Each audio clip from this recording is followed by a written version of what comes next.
अस्सलाम वालेकुम ګرانو کتونکو شاهد خان شاهد یم د لوی اختر شپه دې ټولو ته مبارک وي د هوایي ډزو نه اجتناب وکئ ستا د ټوپک د تمانچې نه وتلې ګولۍ د چا ژوند ختمولی شي د چا خوشحالیانې په غم کې بدلولی شي نو مهرباني وکئ چې د هوایي ډزو نه پرهیز وکئ که تاسو ډزې وکئ که ونه کړي دغه اختر دې تیر به شي بیا هم درته خواست کوم چې څومره هم مینوال یې پښتانه مشران یې په خپلو ځوانانو باندې نظر وساتئ فویه ورکئ چې هوایي ډزې مه کوئ ځکه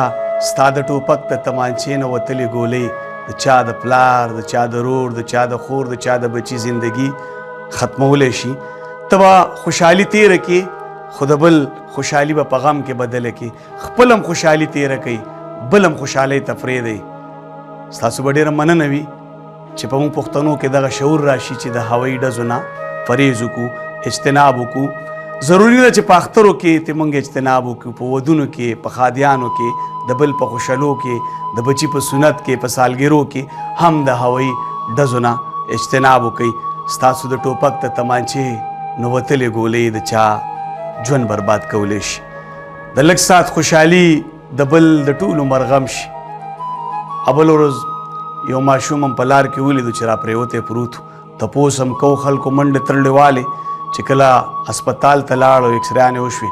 نو هغه په دې سر باندې په هوایي مړدکي لګېدلی او د سکول نه تللو نو دا ډېره د افسوس خبره ده د کوره وتلې بچي ای ته خو دا پته نه وي چې یاره دلته به یو ظالم په خوشحالۍ کې ډزې کوي او هغه ګولۍ به زما په سر راځي د کوره وتلی پلار د کوره وتلی رور د کوره وتلی خورکۍ د کوره وتلی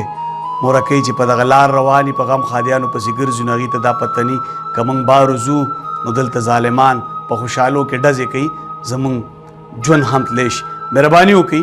چې د هوایي ډزو نه اجتناب وکړئ او بله د اختر مبارکه ورځ د لوی اختر دغه کومو خلکو ته چې الله وس ورکړي د قربانیانو الله دې د هغې قرباني هم قبوله کړي خو یو خواست درته کومه چې دا قرباني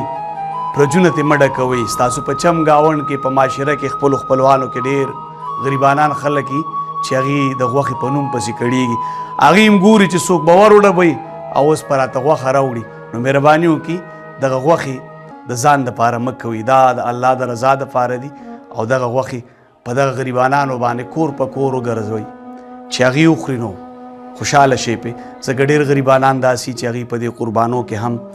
د قربانۍ غوښې ونه خوري چاته معلومات هم نه خو په خپل چم گاونډ کې که موږ تاسو فکر وکړو چېرې دغه سړی غریب دی هر چاته پتی په چم گاونډ کې او هر سړی وزداره سړی چا چې قرباني کړي هغه کور په کور یې وګرځي نو انشاءالله زه یم چې هر غریب سړی به د قربانۍ غوښې وخوري دغه یو ورکوټی غوندې کې پیغام و مننه ښاد او باد او بریالي اوسي خوشحاله اوسي